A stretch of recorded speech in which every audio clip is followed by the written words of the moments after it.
Hello guys, this is your friend and we are back with a new fanfic. Which is what if Naruto was taken by the aliens Jiraiya bashing Team 7 bashing part 1. And if you enjoy this fanfic then please like my video and subscribe to my channel for more fanfics like this. And now let's start the fanfic. Konoha. Night of the Kyuubi attack. On this dreadful night the Kyuubi no Kitsune was set free and is on a rampage throughout Konoha, the Leaf Village. Killing all villagers and shinobi alike. Minato Namikaze the fourth Hokage is putting a stop to the savage beast by using an ancient seal to seal it away. In the Yondaime's arms was a baby boy. Blonde hair and is crying. Minato glanced down at his son. With guilt on his face, there was no other way to do this. No other way at all. He couldn't seal the Kyuubi back in Kushina. Since her seal is weakened, he has no choice but to seal the beast in his son. He knew the life all Jinchuriki has been through. He couldn't bring himself to ask another family to use their child, and he didn't want to turn his son into a Jinchuriki, but what choice does he have? He hopes the villagers will see his son as a hero and not hate him like all other villagers due to their Jinchuriki. He entrusts Jiraiya, Sarutobi, Kakashi and Tsunade to look after his son. Hopefully the village will understand. Forgive me for doing this to you Naruto. Me and your mother both never wanted this to happen. Minato says. He glanced at the Kyuubi who glared at him. He decided to lure the Kyuubi away from the village. With Kushina weakened, Kushina tried her best to reach to Minato knowing he has her son and hopes he wasn't considering on sealing the beast in her son. She was being supported by an invisible figure. Almost there, she says. You need rest, you're too weak, says a deep distorted voice. No, I can do this Dragon-san. Just help me get there. Kushina says as she tried to keep walking she was cornered by 6 root shinobi. Kushina Uzumaki. Surrender and come with us quietly, said the root captain with Kushina narrowing her eyes and scowling. So it seems that old fart Danzo still has root active behind Hiruzen and Minato. She says with anger. Come with us now. You are weak, resistance is futile.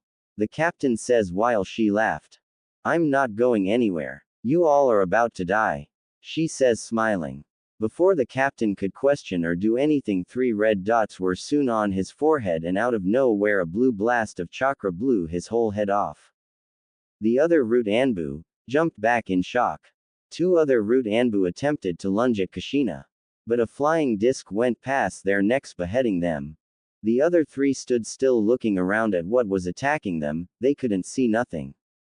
The next one was sent flying into a tree impaled by something, revealing it to be an invisible spear that made itself known. The last 2 root Anbu were frightened what was killing them. They looked from all directions. The other saw an invisible figure sprint at him with sharp wrist blades and instantly stabbed him through the stomach killing him instantly. The last root decided to retreat only for an arrow to hit him in the back. Thanks guys, says Kushina. The 3 invisible figures revealed themselves. All 3 of them were armored and armed with weapons. Each of them were 7 foot tall. And wore masks. The third masked figure wore a bird-shaped mask, wearing black armor with feathers, its skin color was a darker blue. Both shoulders are mounted with plasma canisters, it has double wrist blades extended 15-inch long.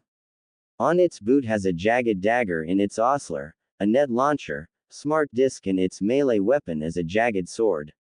This one is named Falcon. The second was a female, she was colored dark yellow with black spots. She barely wore armor, just scantily clad lewd armor though. That's revealing. A thong with a drape on the front. Her mask is black with red lens. Her body was voluptuous. Her top was fishnet. Her weapons. A now and several arrows, a plasma canister on her right shoulder, in her left hand she was holding a whip, her right wrist double blades, 14-inch long, a net launcher, an elder sword on her right hip.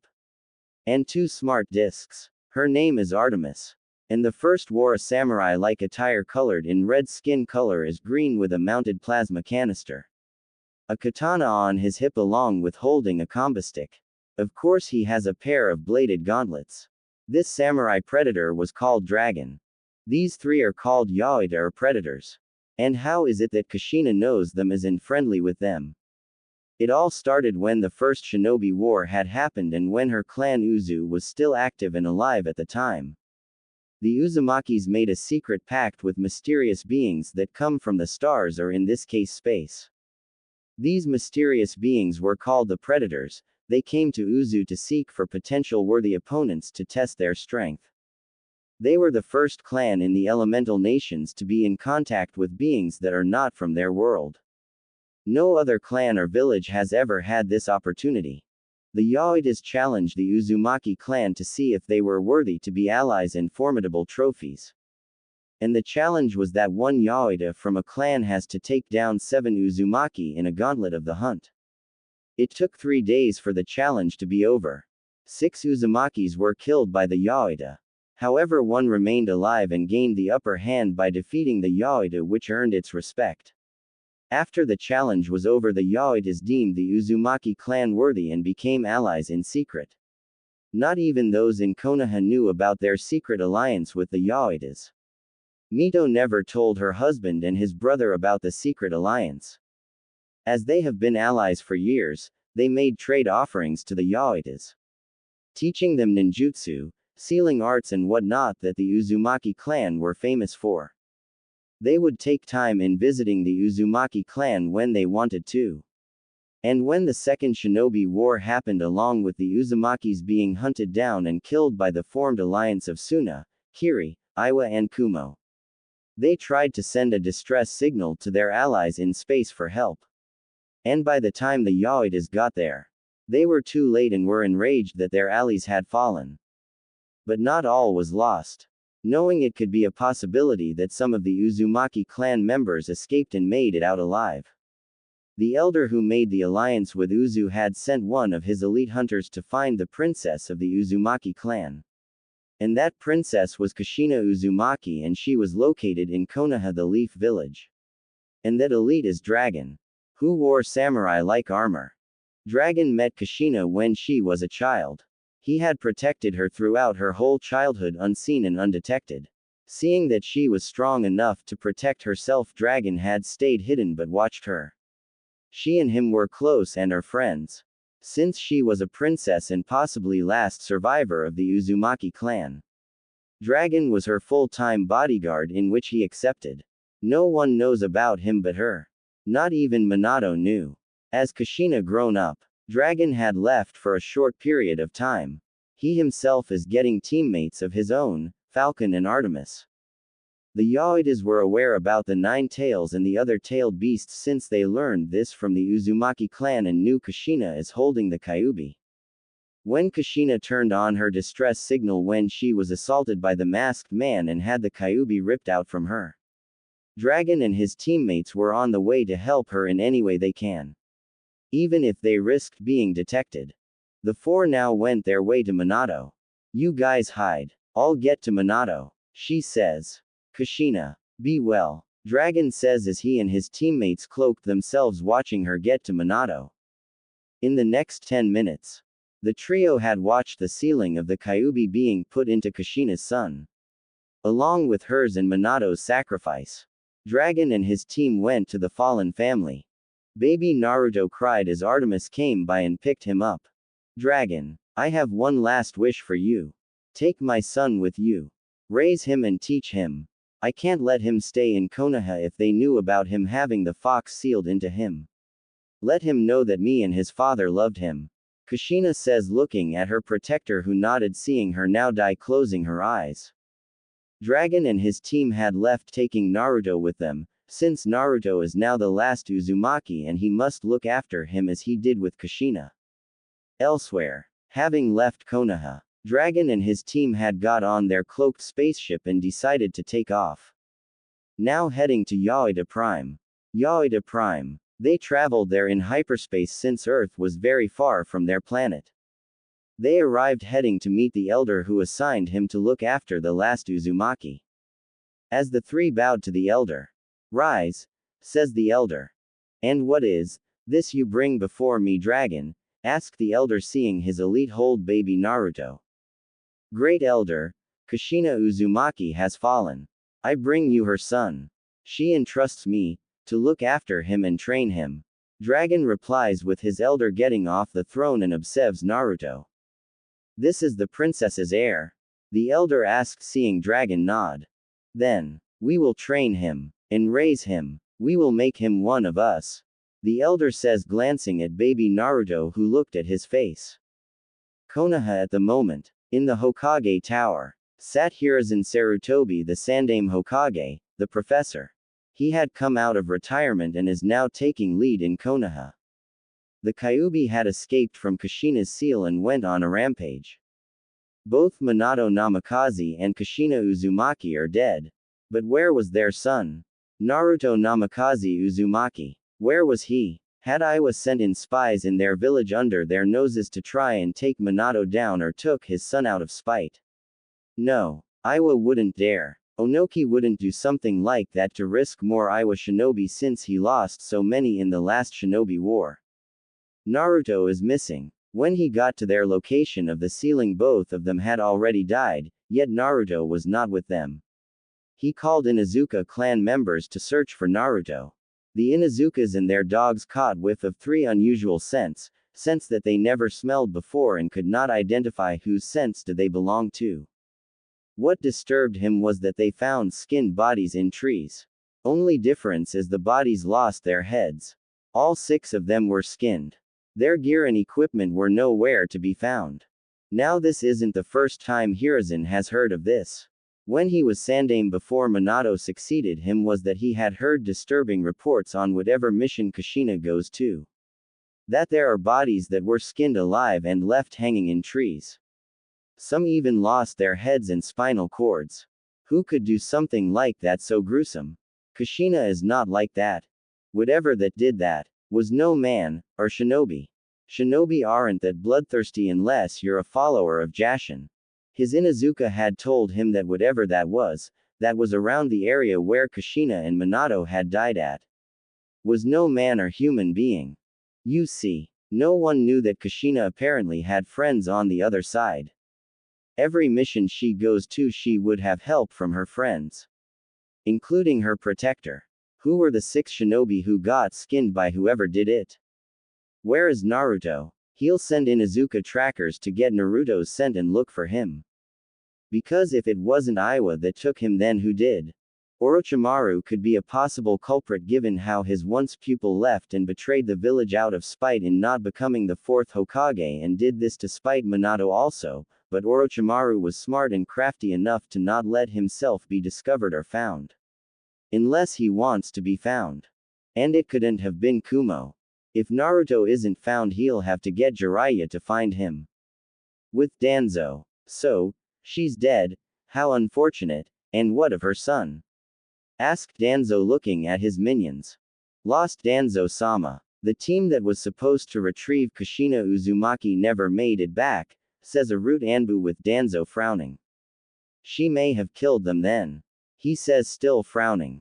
Not entirely accurate, sir. Something else may have killed them, because she was weak and didn't have the strength to fight all 6 Root Anbu back.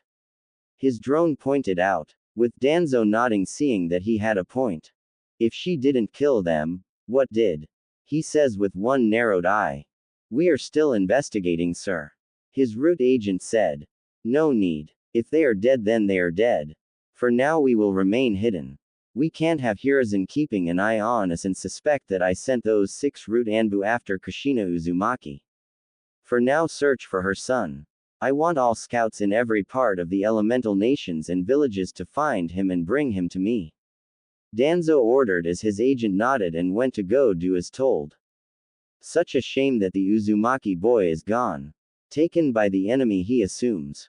He is aware that the boy is the new Jinchuriki of the Kyuubi. The boy would have been a perfect weapon and root operative.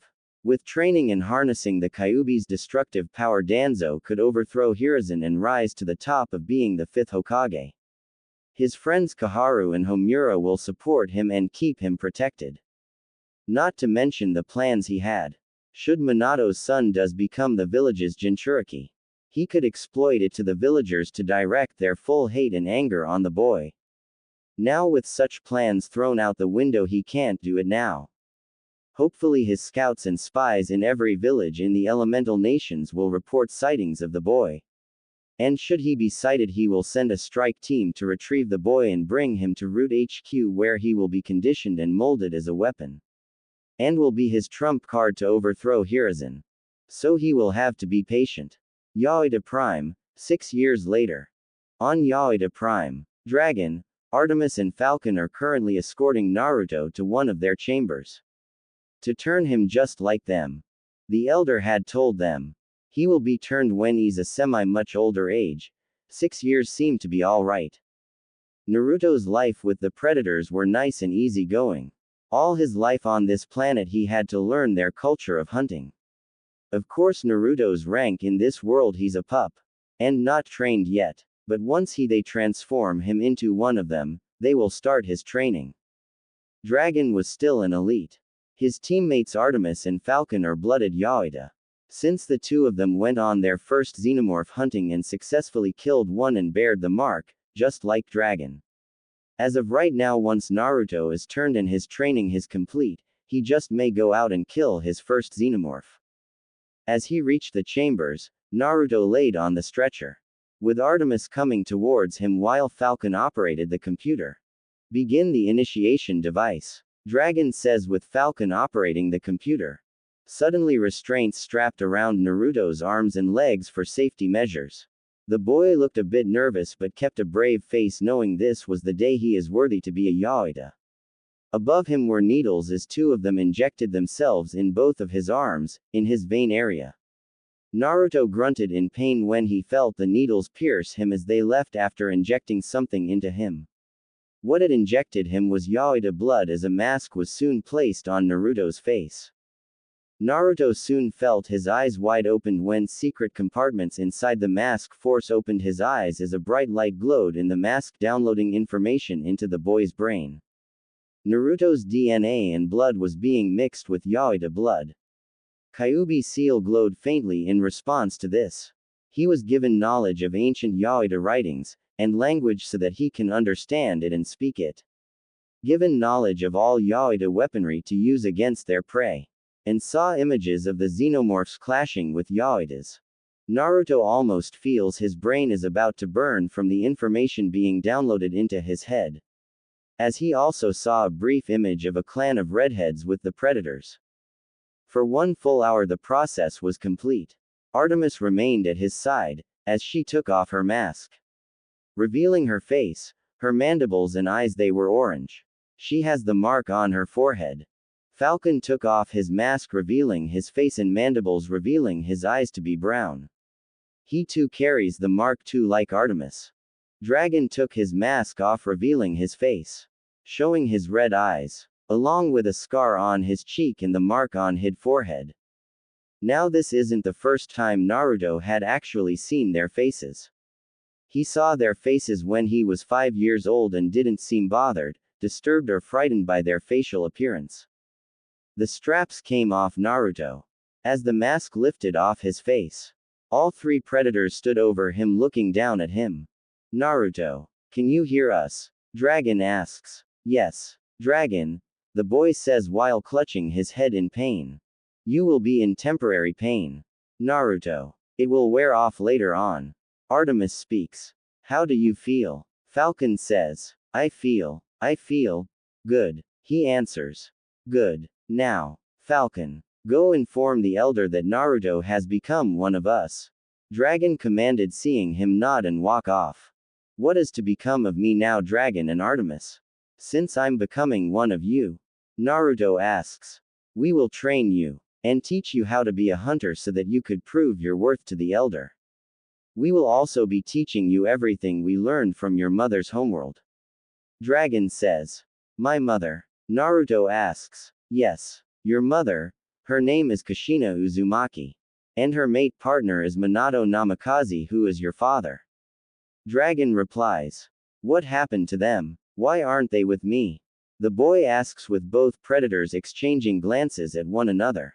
Your mother and father were great warriors. Especially your mother. You see, they sealed a giant fox demon within you to save their village. but at the very cost sacrificed their lives to protect you. Your mother wanted me to fulfill her dying wish for me to take you with us and raise you on Yautja Prime. Dragon replies with a solemn expression. Naruto looked down, now understanding what happened to his parents and that he has some sort of demon within him. We are more than happy to train you our ways, says Artemis. I'll gladly be a hunter like you guys, Naruto says with both of them smiling. Come, it is time for you to rest, then tomorrow we go to the trophy room. I believe there is something I'd like to give you, Dragon would say, walking away with Naruto and Artemis. The next day, now at the trophy room, revealed a now Yautja turned Naruto. His appearance reptilian-like, his whisker marks on his cheeks are darker and feral-like. His teeth animalistic with fangs. Except he had no mandibles like any typical predator. His blue eyes were gone, replaced with red eyes. His hair extended, instead of natural blonde hair color it's been replaced with red hair. And that red hair is now in a dreadlock hairstyle. Dragon and Artemis along with Falcon led Naruto to the trophy room. Inside the trophy room were various items, along with those who are victims of the hunt. Human skulls, animal skulls, alien skulls, along with xenomorph skulls. Weapons and items. Naruto looked in awe at the many trophies in the room. Follow me, Naruto, Dragon says with the boy following him. The two got to another location of the trophy room, and standing before the two was a suit of armor. The armor was silver with bladed gauntlets and claws, spikes on the shoulders and a kabuto helmet. On the torso was an Uzumaki whirlpool insignia. Wicked. What is this, Dragon? Naruto asked. This armor belonged to one of your clansmen. He was a hunter also. He called himself Uzumaki Shredder, explains Dragon. What happened to him? The boy asks with Dragon clenching his fists. He was betrayed by one of our own who became a bad blood. The bad blood are rogue Yautja who do not follow our codes, tradition and rules. We found him wounded with fatal injuries. We couldn't save him, so we gave him a burial and took his armor with us. So that in the future if we had another Uzumaki. In which are your clan? Dragon explained with Naruto wide-eyed. A clan? I have a clan, Naruto asks with Dragon nodding. Yes. Your clan are the Uzumaki clan and are our allies. Dragon replied, telling the Uzumaki boy history of their Yautjas and Uzumakis becoming an alliance. And tells the boy about his clan's fall. Naruto looks at the armor, picturing himself in that. He couldn't wait to modify it. By giving it an arsenal of weapons. Maybe make it like the Predator killer suit. He couldn't wait to have this armor. Since this armor is yours by right in your clan. But once you are done with your training from us, this armor is yours to do as you please. Dragon says. I can hardly wait, Naruto says, looking from the armor and look up at Dragon. Let's go. Today we start your training. You will be given basic weapons to start from, Dragon says as he and Naruto decided to leave from the trophy room. Once the training is over, the fox will have teeth and claws to go after his prey. 6 years later on Yautja Prime, stood a armored 6-foot figure wearing silver armor with spikes all over it. Its arms has blades and spikes. Red dreadlocks, red eyes with slit pupils, whisker marks of that of a fox or cat that were darker and feral looking, the figure's skin reptilian with light reddish color. On in his right hand he held his mask that resembles a fox with red markings on it. On its forehead was the Uzumaki swirl insignia, but the mask was attached to a shiny metal helmet that was a kabuto helmet. A plasma canister now mounted on his left shoulder. His right arm has 15-inch double wrist blades, along with a net launcher and wrist gauntlet with the computer. On his left arm is a scimitar, a single arm blade much longer, 18 inches long. On his hips is a sheathed Yautja katana sword. And on his leg is a jagged dagger.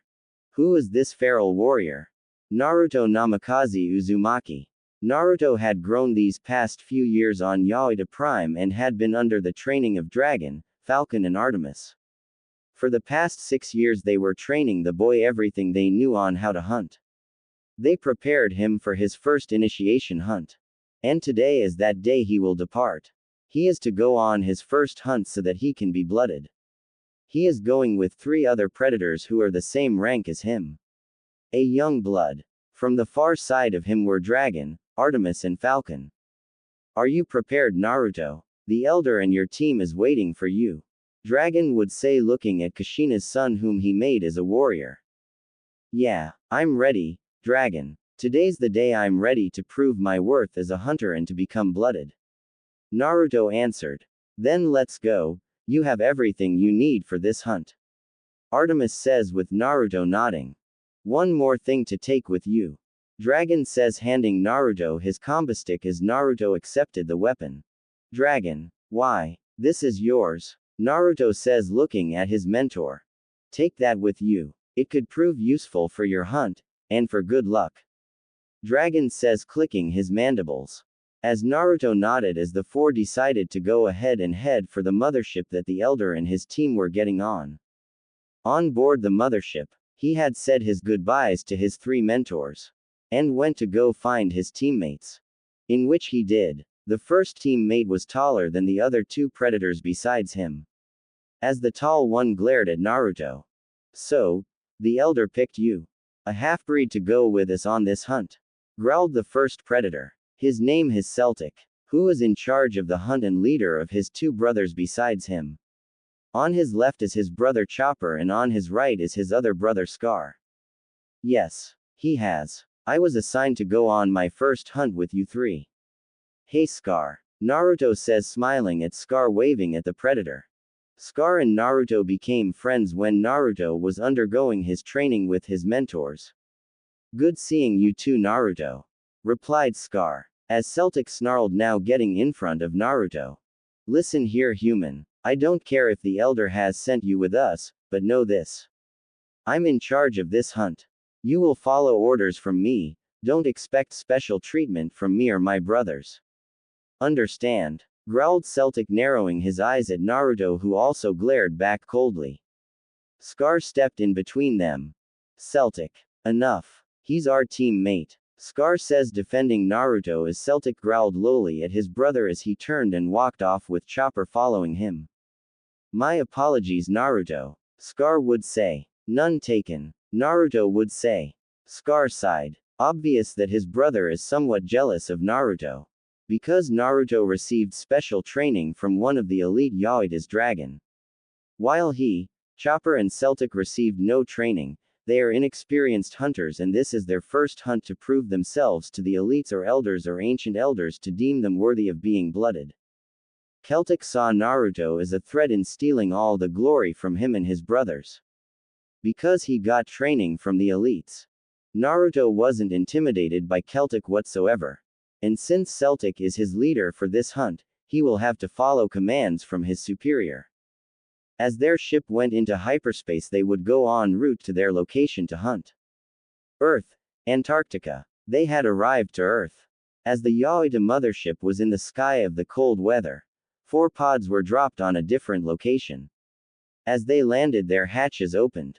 The Wayland Industries expedition team had recently found the pyramid and went inside to explore it. Unaware of what they have awakened. Below the lower levels of the pyramid. Of what it seems like a throne room of some sorts opened a secret door beneath it, revealing a frozen black-clad giant creature in chains. As the heat in the throne thawed the creature, waking it from its frozen slumber. On the surface, they made it into a deserted town. They noticed humans' badge already took residence to the sacred pyramid. Celtic ordered Scar and Chopper to rid of the humans while he and Naruto stayed behind. They could hear gun shooting, knowing humans had such primitive weapons to attack them with.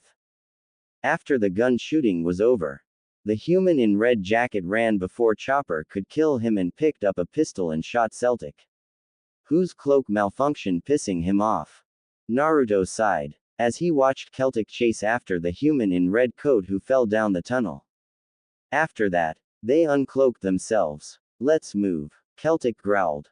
In the pyramid, the xenomorph queen, fully awake, and roared as she laid a dozen eggs from her sack, as they were being moved elsewhere. With Naruto. As they made it, Celtic, Chopper and Naruto ignored the man in red. while Scar gave the man a quick death with his wrist blades. Wayland team. The group had found another room and found a chest with what looked like a plasma canisters. Any idea what these are? Asked Miller. Unsure what they are, says Sebastian with Lex looking over his shoulder at the weird-looking things. We should take them, said another. I don't think it's a good idea, says Sebastian. Think we should take them, Mr. Wayland, says Maxwell with the man nodding. As each expedition team member took each one with Sebastian protesting, but they ignored him as they took the plasma canisters. They triggered something. As the doors suddenly closed on them. Upwards on the higher level, the next expedition team were not prepared for xenomorph eggs to appear from the sacrificial tables and hatched face huggers that latched to their faces.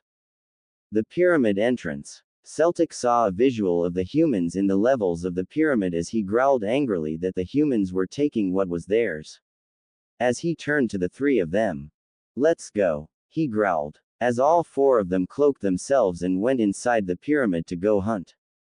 Later on, they reached to where the plasma canisters were, only to find them gone. Celtic looked angry behind his mask. Scar, take the next tunnel and find them. Chopper, you're with me. And you might as well come with me too, says Celtic pointing at Naruto. Acknowledged. Brother, says Scar as he went left. While Naruto, Celtic and Chopper went the other way. The three followed the expedition team by setting one trap for one of them and took them. As loud gunfire happened when one of the humans saw Chopper, who threw his spear at one of them. As the shooting happened, Naruto was hidden, avoiding the gunfire, not wanting to be hit by them. As the tunnels and floors started rearranging, breaking the expedition team apart, separating them from each other. The three continued to pursue the others. As a little while later they would catch up with four humans. Maxwell was suddenly caught in a net by Celtic, who walked towards them with thundering steps. Lex tried to stop him but he backhanded her away. Sebastian tried to stop him but he was being manhandled by the tall predator. The net was cutting into Maxwell along with breaking his gun. Celtic pulled out his spear and stabbed Maxwell through his net, killing him. Lex tried to grab a pickaxe only to be kicked by Chopper, sending her into a wall.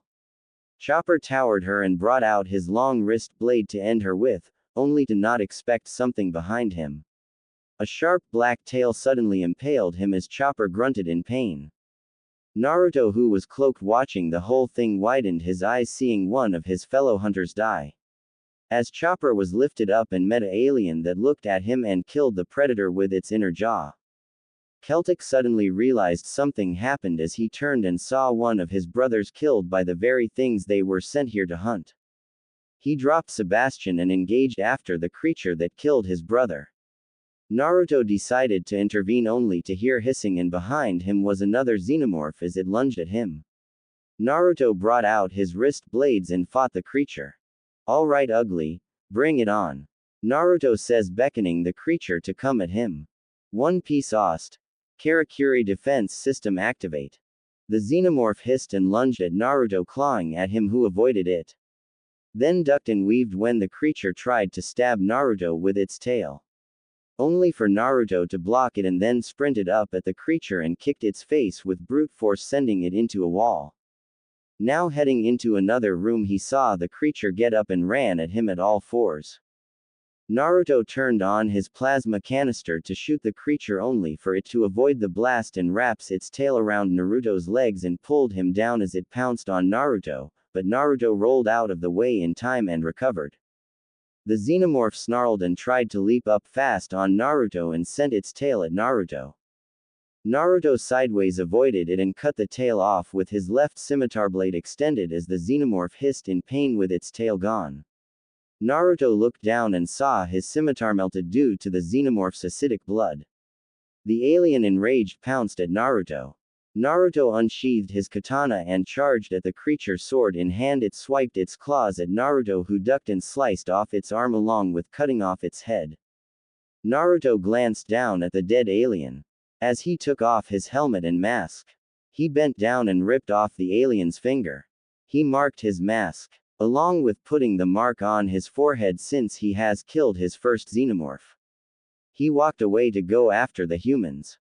With Celtic, who is currently putting up a fight with the xenomorph, cutting off its tail with his wrist blades, which melted. As the creature sprayed acid everywhere that it got on his armor, he growled angrily and took it off, only to see the alien nowhere. He looked around. While above him, the alien waited for the right moment. It leapt on him in hopes of finally killing him. But unfortunately, Celtic also waited for the right moment and shot his net launcher at the alien, watching it fall in the ground in a skeleton-like chamber. Celtic dropped down after his prey and pulled out his knife and lunged at the creature, stabbing it multiple times. As it screeched in pain, dying. Celtic felt proud. He actually did it. He is now worthy. Now all he had to do was mark himself with the mark. He took off his mask and cut off the alien's finger using its claw. Unbeknownst to Celtic was that above him was a face hugger. As he marked himself along with his mask, he turned around and out of nowhere the face hugger latched into his face. The enemy of my enemy is my friend. What were those things? Sebastian says out loud. You tell me, you're the pyramid expert. Lex replies as the two were helping Wayland and stopped at the stairs, seeing that Wayland was in a coughing fit. I need to stop, rasped Wayland as he laid on the stairs. Wayland, look at me. You are not going to die here. You have to slow your breathing down. Lex protests as the man tried to slow his breathing down. I'm not going to let you die down here, she added. But you didn't. He replied back at her. There's another one, let's go. Sebastian says as they saw Scar make his appearance. Come on, Lex says, helping Wayland up with Sebastian also helping. Sebastian, take her. Get her out of here. Wayland says, with them looking taken back by that. Go now, he yells, seeing Scar make his way towards them. But the hunter was focused on Lex along with the weapon she has in her backpack. Sebastian and Lex makes a run for it while Wayland stayed behind with a pickaxe to fight Scar with. He tried to hit Scar with it, only for the tall predator to catch his arm, disarming the weapon and then picking up the man, looking at him with his mask X-ray vision, looking at the man's internal organs, seeing that they look infected, which could mean that this man is ill. He drops Wayland, knowing the code to not kill weak or ill humans. As Scar made his way up the stairs to go after the other two. Wayland, however, wasn't going to let Scar go after them, as he grabbed a flare and his asthma can, making a makeshift flamethrower. Don't you turn your back on me. As he released jet flames on Scar, who looked unfazed but rather very angry as he turned around and growled, bringing out his wrist blades. Wayland showed a horrified expression, knowing that he is about to kick the bucket. Scar impaled Wayland with his blades and then dropped the man, who rolled down the stairs, now dead. As Scar continued his hunt after Lex and Sebastian, Naruto arrived at the scene as he saw Wayland's lifeless body, in which he could assume Scar did this. I pity you, old man, Naruto says as he went after Scar, knowing his friend is also after the other two humans. Sebastian was holding Lex as they reached into another corridor. Keep it together. We couldn't save him. Let's just go find our way out of here and make it to the surface, he says as they decided to now leave. Scar, who heard this, recorded it. He cannot allow them to make up the surface. Wait, Sebastian says as they looked down and noticed the floors were moving up. They quickly ran down the corridor. He helped Lex up into another closed corridor as he himself climbed up and crawled. As he nearly made it, Scar tossed a shuriken, but he missed Sebastian, who made it as the corridor was closed. Now in a whole different room they saw the shuriken. With Scar growling that he failed to stop them, he looked around to find a way to get them. He suddenly glanced to the left and saw a face hugger pounce at him as he tossed another shuriken, cutting it in half as it came back to him. Besides him, and xenomorph made itself known and crawled down silently in order to catch Scar off guard. However, Scar knew it was there and quickly used his shuriken to slice open the xenomorph's head. It stood still for a brief moment as half its face fell off as its body fell on the ground. He sheathed his weapon, looking down at both face hugger and xenomorph he killed. Lex and Sebastian, look over here, she says as they peek at Scar. Seeing him unmask himself, they watch him rip off a face hugger's leg as he began marking his mask. Then marks his forehead. He's marking himself. Sebastian says, watching Scar. Ancient warriors would mark themselves after the kill. As a rite of passage. He explains. It's starting to make sense. He finished as he walked off with Lex following. With Scar now finished marking himself while unaware of another facehugger waiting to jump at his face. He stands up as the facehugger saw its chance, but before it could even latch onto Scar's face, it was shot by a blue bolt that killed it. Scar turned around and saw it was Naruto. Naruto, you've made it. Scar says pleased that his friend is alive. Yeah, I did. By the way, you're welcome. Naruto says with Scar looking down at the facehugger that was blasted to pieces. Scar noticed Naruto's mask was marked. So, you made your first hunt too. Where are my brothers? Scar asked. Chopper didn't make it. The serpents killed him. As for Celtic, I'm not sure if he's alive. He engaged with one too. Naruto explains with Scar growling lowly, seeing that they are the only two hunters left. With Celtic, the predator groaned lowly as he woke up groggily. As he tried to make use of his surroundings. Where is he? And what happened? He looked around. He tried to move, but for some reason, he couldn't. He noticed he was stuck in black resin. As he tried to break free. No, this was not supposed to happen. He is a marked hunter. It's too soon for him to die here now. He refuses to let Naruto get ahead of him. He was sure Scar may have had a chance to become a marked hunter like he is. He then noticed that there are eggs everywhere along with a few other human hosts. He growled as he began to put it all together. He is now a host for these serpents. If only he could reach his wrist computer and turn on the self-destruct bomb to destroy not only himself but the aliens, the pyramid, any surviving human. Even Scar and Naruto. He grunted in pain when he feels his chest feels like it's about to burst. He roared in pain, feeling the pain increase. And finally it busted out of his chest, revealing a green serpent with mandibles. As it hissed. Back with Lex and Sebastian. Sebastian is translating the walls, telling Lex on why these warriors were here. As he began reciting the story that was written on the wall. On how every 100 years these hunters would come to Earth, teaching humans on how to build. And were worshipped as gods. And when they did, they would expect a sacrifice. The humans were used to breed the ultimate prey. In which of course are the serpents. The hunters would battle these serpents to be worthy of carrying the mark. But if the hunters lost, they made sure nothing survived. An entire civilization wiped out overnight. So, those hunters come here to hunt? Lex asked. And we are used as cattle.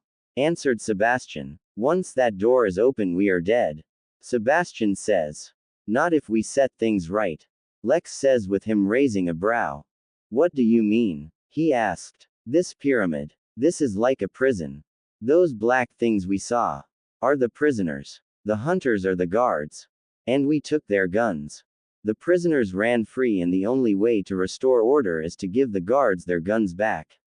When that door opens, we gotta give it back its gun. Lex would say with Sebastian looking like she grew a second head. Are you crazy? We are in a big hunting game. We shouldn't arm the hunters. Sebastian protests. They are not hunting us. We are in the middle of a war. It's time to pick a side. She says while he disagrees. We are on our side. He says. We have to make a choice. Because either of us might not make it out of here alive. We have to make sure those serpents don't make it to the surface. Because if they do, everything and everywhere will die. Lex finishes with Sebastian thinking this over. The enemy of my enemy is my friend. He says, looking at her as his watch beeps and looks at the golden door, which didn't open, only to reveal another door opened. Let's go find our friend. Lex says. With Scar and Naruto. So, what's the plan now, Naruto? Asks Scar looking at his fellow hunter. We find those humans and make peace with them.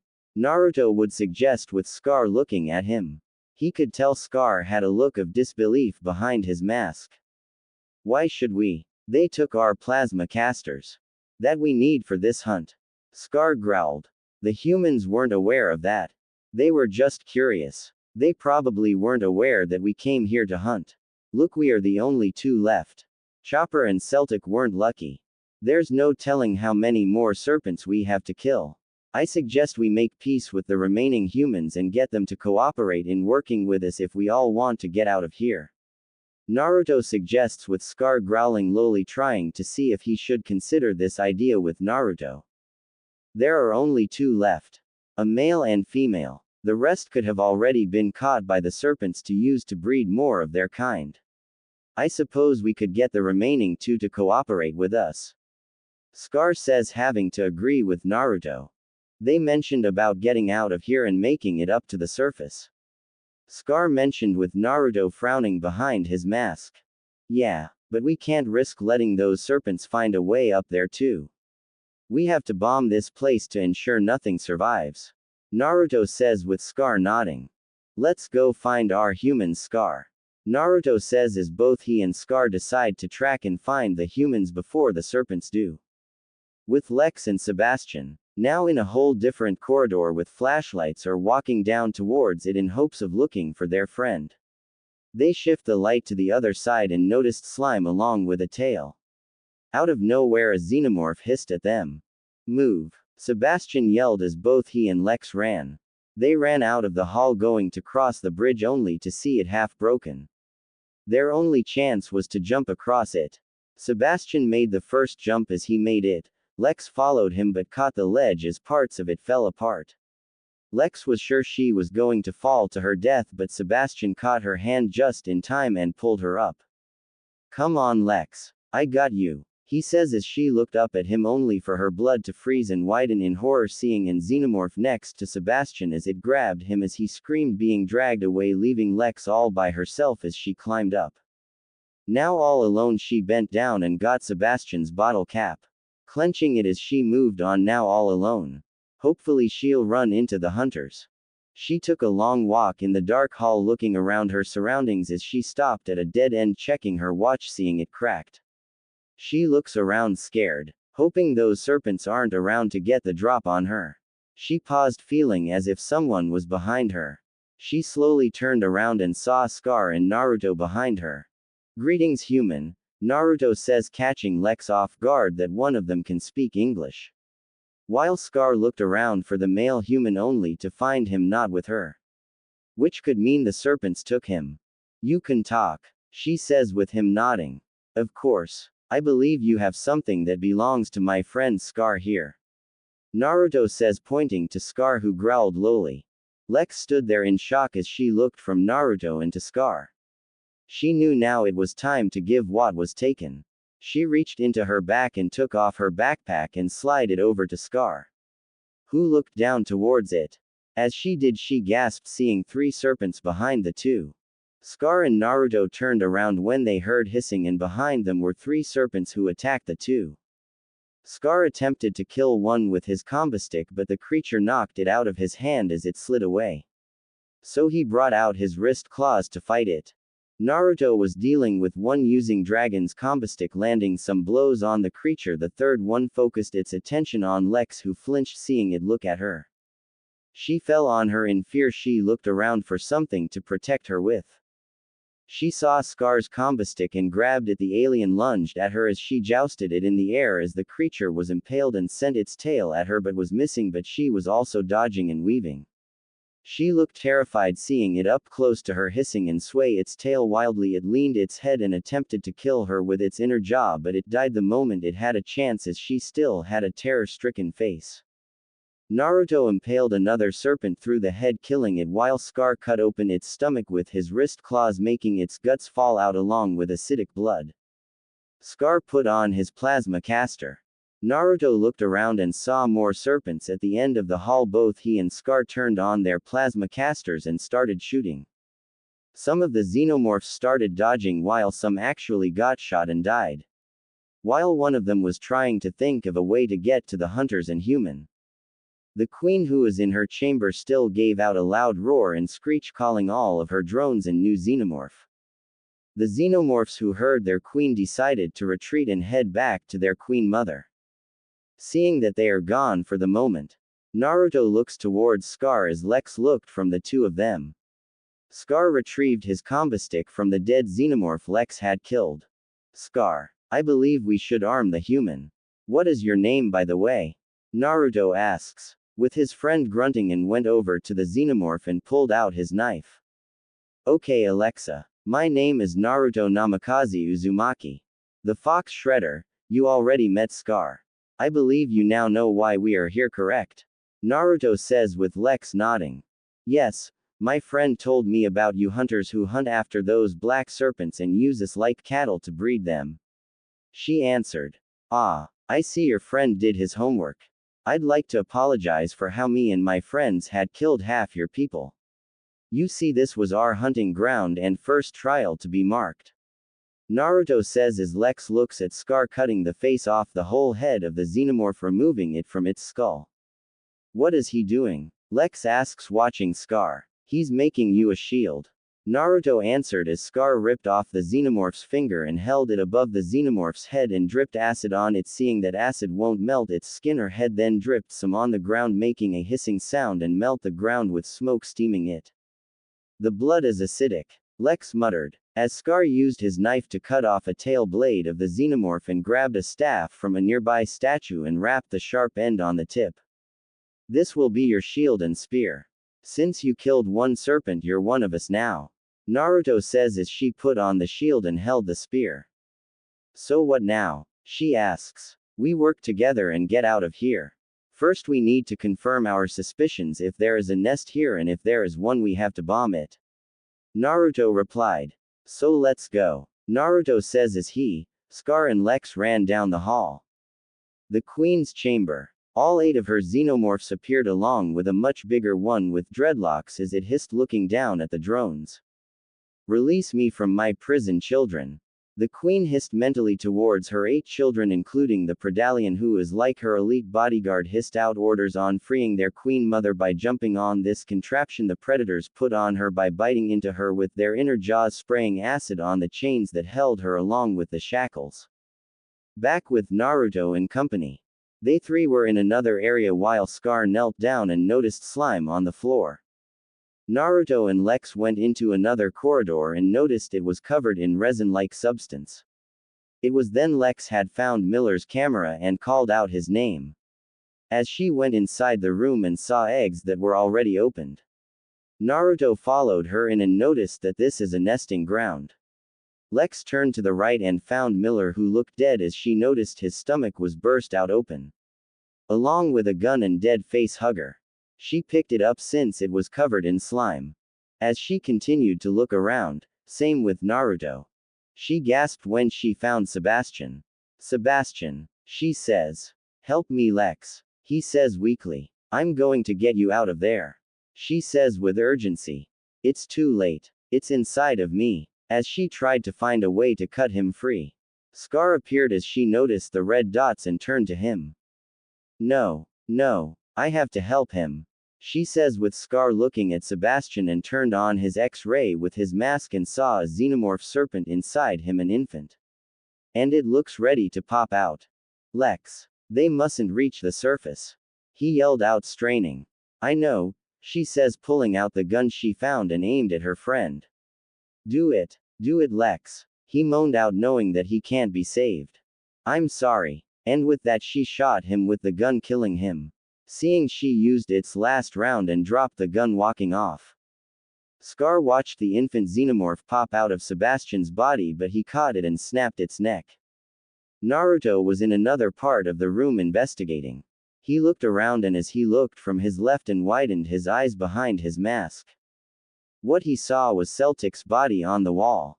With his stomach bust wide open. Oh shit. Naruto says. Scar. You might want to come look at this. Naruto called out. Scar has appeared along with Lex. They both saw the body of Celtic. Scar looked angered that his brother became a host. And that there is an abomination with their genes running around this pyramid. Queen's chamber. She had finally broke free from her shackles and chains along with her egg sac. She broke free from her last chain as her xenomorphs ran forward along with the Predallion as she followed them, making giant steps. Naruto and company. Naruto, Lex and Scar all perked up their heads after hearing that loud noise erupt in the pyramid. Both Scar and Naruto looked around and saw more eggs that haven't been hatched. Both looked at one another and nodded and cut off Celtic's arm. With his wrist computer on it. Scar operated it. What's he doing? Lex asked. That is a bomb. We are arming it. It's going to blow this place up into a crater. To ensure nothing survives. Naruto explains with Lex glaring at the nest. I hope it kills every fucking one of them. She growls as Scar armed the bomb from his brother's arm and tossed it in the center of the nest. The three suddenly started running like they never ran before. The wrist bomb started beeping in countdown sequence. Pyramid entrance. The three made it out the pyramid and ran as they reached a sled. And noticed it was slime on it. Lex quickly said in the code for it. Another xenomorph came out of nowhere and jumped at Scar, knocking his plasma caster off of him. Naruto looked around and saw another charge at him. He pulled out his katana and fought it. Its tail then impaled Scar's shoulder, causing him to growl. Lex found the nail gun and picked it up, aiming at the xenomorph on Scar. She shot its head off as Scar knocked it off of him.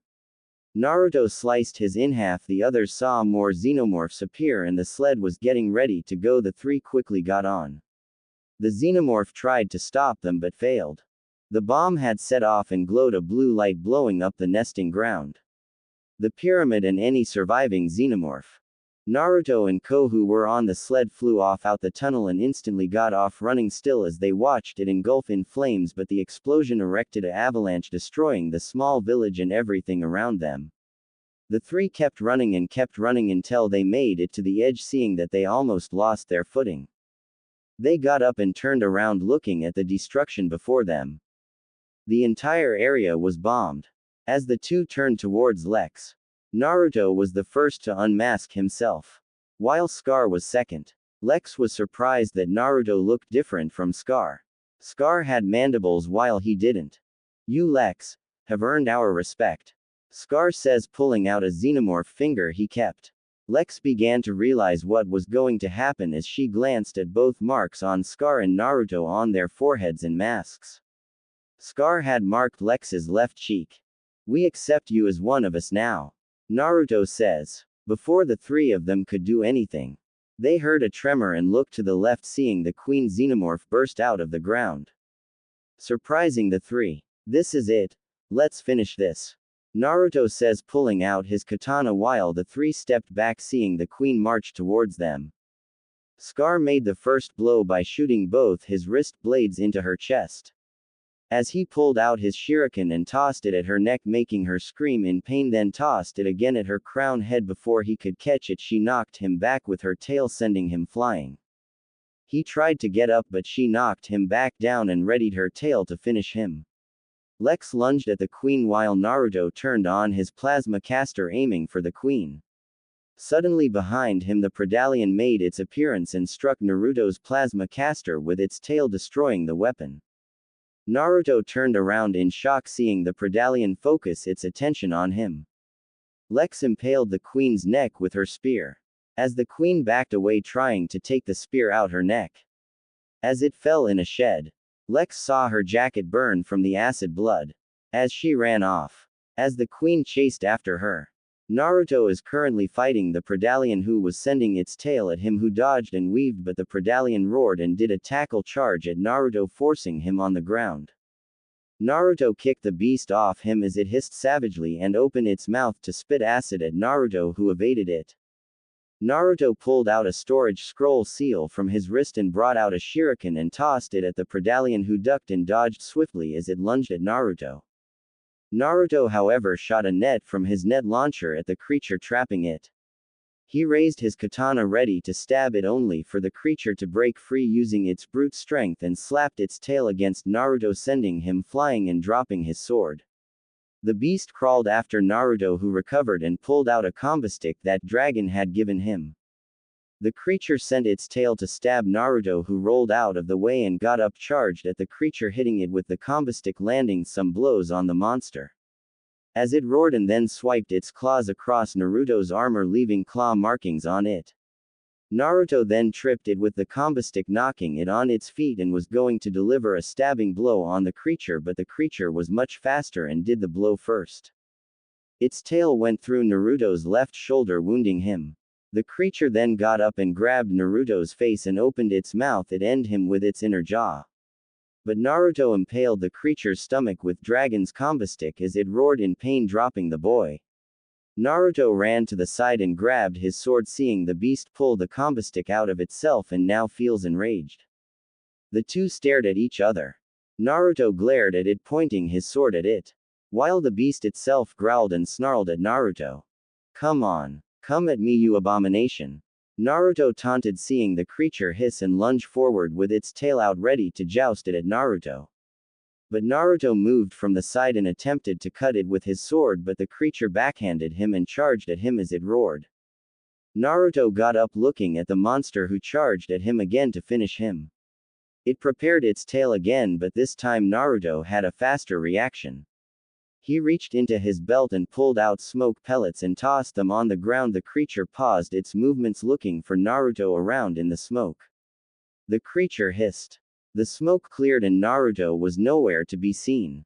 The creature growled, looking for its prey.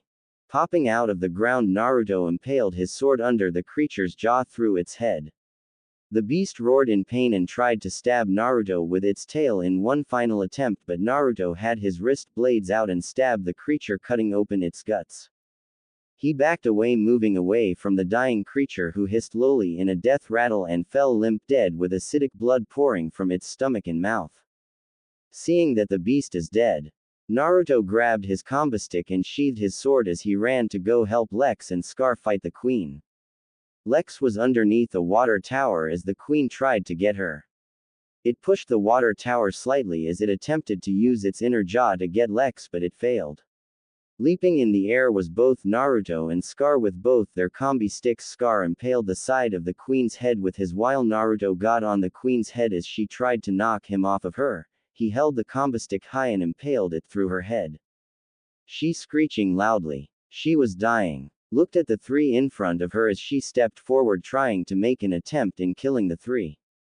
Scar pulled out another shuriken and tossed it at the queen, cutting off one of her little arms as she screeched loud. Naruto charged at her and cut deeply into her chest down to her stomach. As acidic blood seeped a lot, Lex stood there and watched the two fight this giant monstrosity. The queen slumped forward, falling on the ground dead since her injuries were way too fatal and that she couldn't fight anymore. The hunters had bested her. She gave out one last painful hiss before death took her. "Is it dead?" asked Lex. "Yeah, it's dead," Naruto says, looking at the dead queen as he went over and dragged the Predalion's body and put it next to the queen as Scar looked baffled at the abomination. "You fought that?" he asked, with Naruto nodding. "Yeah. The son of a bitch was tough and put up a hell of a fight," Naruto says, glaring at the abomination. "You two have done well," said a voice as both Scar and Naruto whipped around, and out of nowhere the ancient elder predator uncloaked himself along with a few other predators along with their mothership. Lex herself was shocked at what was before her. The ancient elder looked from Naruto, Scar and Lex. He saw all three of them bear the mark. The predators all came towards the dead queen and dead Predallion. "You three are worthy to become great hunters. To see the three of you fight a serpent queen and abomination, have earned my respect.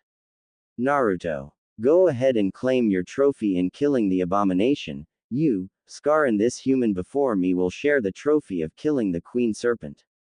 Since you all did teamwork," the elder says as Naruto and Scar bowed their heads in respect. Naruto had cut off the Predallion's head, taking its skull with him, while the predators cut off the queen's head to take on their ship. "Come, a celebration awaits for you at home, along with your gifts," the elder says with his men getting back on the ship. Scar looks towards Lex. "Come with us, Lex. Join us in being a hunter like us. You have potential to become great huntress," he says as she looks taken back by this as she looked from him to Naruto, who smiled at her. "You might as well join us. The elder considers you one of us," Naruto would say. Lex was thinking, should she leave Earth and join these predators? All her friends here on this expedition are dead and she might as well accept this. All right, I'll accept join, she says, not in a position to say no. The group boarded on the ship and took off, heading back to Yautja Prime. Having returned to the home planet of all Yautjas, they reached to the throne room of the Elder Dragon. Artemis and Falcon were present and were proud of Naruto. Naruto and Scar bowed to the Elder, as did Lex. She was quite fascinated by this planet and its culture, along with its civilization. On Earth, she never thought aliens actually existed until now, especially after she met the predators and serpents. Sebastian would have loved this if he was alive. It was then the Elder began to speak. As said, you two have done well in your first trial as a hunter. I'm more surprised that a human has joined up with you and helped take down the Serpent Queen. In which earned my respect. Tell us your name, female human. The Elder says, looking towards Lex while she hesitated for a bit and then answered. My name is Alexa Woods, Lex introduced, looking at the Elder Predator who had his eyes on her. Alexa, you have shown bravery and courage in helping these hunters. Besides you, we welcome you to Yautja Prime as a member and future huntress. We are honored to have you as a potential huntress, he would say, now looking towards Scar and Naruto. Scar, you have done well. I'm sure your brothers would have been very proud of you. It's unfortunate that neither of them didn't survive the trial. You, along with your fellow hunter Naruto, are now official hunters. You both will earn plasma casters. My next gift for you, Scar, is this. The Elder tossed him his ancient combo stick as Scar caught it. I am most grateful, Scar would say, looking at the weapon in his hand. As the Elder finally turned to Naruto. You are worthy, Naruto. You've showed promise to be a great hunter. It seems Dragon and his students trained you well. My gift to you is a ship of your own for you to return to your birthplace, along with having your own crew on your ship. The Elder says, with Naruto feeling most grateful, as he thought about returning to his birth planet, since Dragon have told him all about it, which would be a great place to have for a hunting ground. Maybe some great trophies. You all are dismissed, the Elder says, with the bowing to him in thanks again. With Naruto now in his room, he mounted the Predallion skull on his wall. His first trophy. Smiling in pride, he has a ship of his own and could have crew members of his own. He would have Scar join with him to his birth planet. But Scar told him that he's gonna stay with Lex for her to be turned into a predator, along with her training as a potential huntress. Maybe once her training is complete, Scar and her just may catch up with Naruto. Wolf, who is an elite, is overseeing Alexa's training, who is an elite predator like Dragon. He's mentoring both Scar and Lex. Naruto met Wolf before and also learned a bit from him as well. Wolf is the lone wolf kind of predator who works alone and can handle serpents mercilessly. He's never taken any apprentices or students because he works alone and never needed help from his fellow hunters. Many Yautjas on Prime respects him. Even Dragon respects him. And predators until this day, young blood or unblooded, strives to be just like him. I must say, that is a wonderful trophy. A voice as Naruto turned around and saw it was Artemis, who looked like she was smiling. Yeah, it is. Hard to believe that's what a half-breed Yautja and serpent would look like. Naruto says, looking at the skull of his prey. Dragon, Falcon and I are very proud of you, Naruto. When are you going to visit your birth planet? She would ask, seeing him frown. Perhaps in a few days. Going to update my armor along with adding some modifications to my arsenal. Naruto says. Mind if I tag along? Artemis asked. Of course, he says with a smile while she too smiles. Happy that he made all three of his teachers proud. Now he can go out and hunt on his home planet and see what kind of trophies he'll earn. Since the Predallion is his first trophy. The next day, now the crafting chamber. Modifying and upgrading his shredder armor. He fixed the armor and did some repairs. He reinforced it with new ore and material. The arms has more blades and spikes. For the right arm he installed new double wrist blades. Extended longer. For the gauntlet he added extra nets for the net launcher. Pulling out of the fire was a long chain with the end of it was a spear-like blade. putting it into the water, cooling it off, and then installed it in his right gauntlet. He crafted a harpoon for him to use for grappling and hunting his future prey. Now for the left arm and gauntlet. He added a single wrist blade extended, which is called a wrist scythe. Plugging 2 cords to the gauntlet, he made a built-in plasma reactor for the right wrist gauntlet. In doing so, he can imbue his wrist scythe in plasma energy. If he wants to, he would add another weapon to his gauntlet. Reaching into his storage scroll, he pulled out a serpent xenomorph tail that he kept. When he killed his first xenomorph, he took the tail, hoping to make something out of it. He had intended on making it a whip, and so he did. But instead of making a handle for it, he added the whip to his left gauntlet, thus making him a brand new weapon. He called it the Plasma Rod Whip. He then added his new plasma canister on his left shoulder of his armor. Along with 2 other weapons, 2 plasma handheld, customized them as pistols. In which he learned from Wolf. He made 2 plasma pistols. Now finished, he looked at his new and improved armor, in which he calls the Super Shredder armor. He sharpened his katana, his dagger, and his combo stick Dragon had given him as a gift. He has 4 shurikens, dissolving liquid, 2 smart discs, bear traps, extra nets for his net launcher, and several extra wrist blades for him to use as replacements should his current ones get damaged. A power punch glove. All these equipment and weapons have been added to his arsenal. His armor is finished and he has everything he needs for his trip to his home planet. I hear that you are making preparations for returning to your home planet. Dragon says, now walking in, seeing his ward's son getting ready. Yeah, I'm going to go there and see what prized prey is there for me to hunt.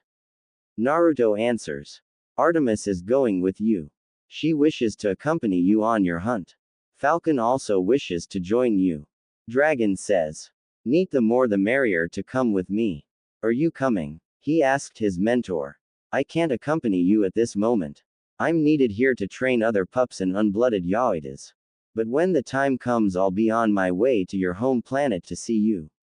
Both Artemis and Falcon knows where your home is and will guide you there. Along with your crew mates. Dragon replies. I'm sure going to miss being here. Naruto says, remembering his times and days here on Yautja Prime. Being raised by Dragon, Artemis and Falcon. Thank you, Dragon, for raising me and teaching me on how to be a hunter. Naruto says with the Predator smiling. You are most welcome, Naruto. Dragon would say, looking at his protege. The next few days. Now at the ship port. Dragon led Naruto, Falcon and Artemis to his ship. Naruto smiled at his ship. The elder given him his own ship. And speaking of the elder, he was there to see Naruto off. But the elder wasn't the only one there. Wolf was also there, including Scar and a now Yautja turned Lex. With her hair in dreadlocks, though she does not have mandibles, but under the same look Naruto is. As she wore scanty armor standing beside Scar. He too wanted to see Naruto off. Besides the group are 3 other Yautjas. 2 male ones and a female one. Welcome to your ship, Naruto. I'd like to introduce you to your crew. The elder would say, with Naruto turning to the 3 before him. The first one wore a gray mask with tribal orange-colored markings. Its skin was yellowish. Fishnet armor for the top with gray armor for its legs and feet. Its arsenal, double war axes, a plasma caster on its left shoulder. A spear, a combo stick, a wrist blade that's 13 inches long, and harpoon launcher. Greetings. I am Onslaught. Onslaught introduced. The second male predator next to Onslaught wore a yellow mask with black claw markings on it. A smart disc on his hip. He wore a tiger-like pelt on his waist and torso. On each leg he has sheathed jagged daggers. And a spear. His skin a darker shade of yellow. His right arm and left he bore double wrist blades. A pleasure meeting you. I am Sabretooth. Sabretooth greeted. The female, she wore armor gray colored and her skin is orangish colored. She wore a gray mask with dark lens. She has a spear, a knife and smart disc. With just a single wrist blade on her left arm. My name is Naira, she says, looking at Naruto. These are your crew members and your own team of hunters. I can see that dragon students are accompanying you. The elder replied with Naruto nodding. Good luck, pup, says Wolf looking Naruto. We will catch up with you someday, Naruto. Scar would say. See you soon, Naruto. Lex says. Thank you guys. It's been an honor learning from you. I'm very thankful, he would say as they all smiled. We are more honored to have you a part of our clan and race. You are welcome here anytime. If you ever need help, we will be there to help you, the elder would say with Naruto nodded in understanding. Naruto smiled as him, Artemis, Falcon and their crew got on Naruto's ship and began to take off. Dragon remained while everyone else had left. I hope you are proud, Kushina. I have fulfilled your promise. Now he is coming back to his birth planet, thought Dragon. As they left orbit, Naruto and his crew set the ship for hyperspace and left. En route to Earth. To the elemental nations. Look out, elemental nations. The Uzumaki hunter is coming home and will be hunting his prey. Naruto was sitting on his chair as Falcon, Artemis and his crew are operating the ship. We are almost there. Naruto, where do you want to land at? Asked Falcon. As they are now in orbit. Naruto walked over and looked at the Navi map. As Naruto pointed. Take as their Falcon. Naruto commanded as his fellow teacher and friend nodded and directed the ship to that location as their ship cloaked. As they landed somewhere secluded and out of sight. The door opened revealing Naruto in his armor and gear along with wearing his mask. Besides him are Falcon, Artemis, Onslaught, Sabretooth and Naira. They looked around their surroundings seeing that they are in a forest of some sorts. Let's go check my home world out and see what prey can I find that is worthy to be my trophy. Naruto says as they walked forward and suddenly cloaked themselves going invisible. They went on into the forest cloaked and unseen. With Naruto leading the way. It was until they heard voices from a distance. Let my mom go, cried a little boy who was being manhandled by a taller man with a knife to his throat. Shut up, you little shit. Spat a thug as two other thugs had the boy's mother. Everything is going to be okay. Inari-kun. Be strong. It's what your father would have wanted for us. Says the woman named Tsunami who kept a brave face while looking at the thugs who were leering at her. Thugs that had worked for Gato. Who has raided Wave Country and is taking it over. Yet Wave isn't completely his until he gets rid of the bridge builder named Tazuna who is out getting help from Konoha at this point. Let's have a little fun with her before we hand her over to Gato. Says another thug with the other three agreeing. No, no, get away from her. Inari cried trying to break free from the thug.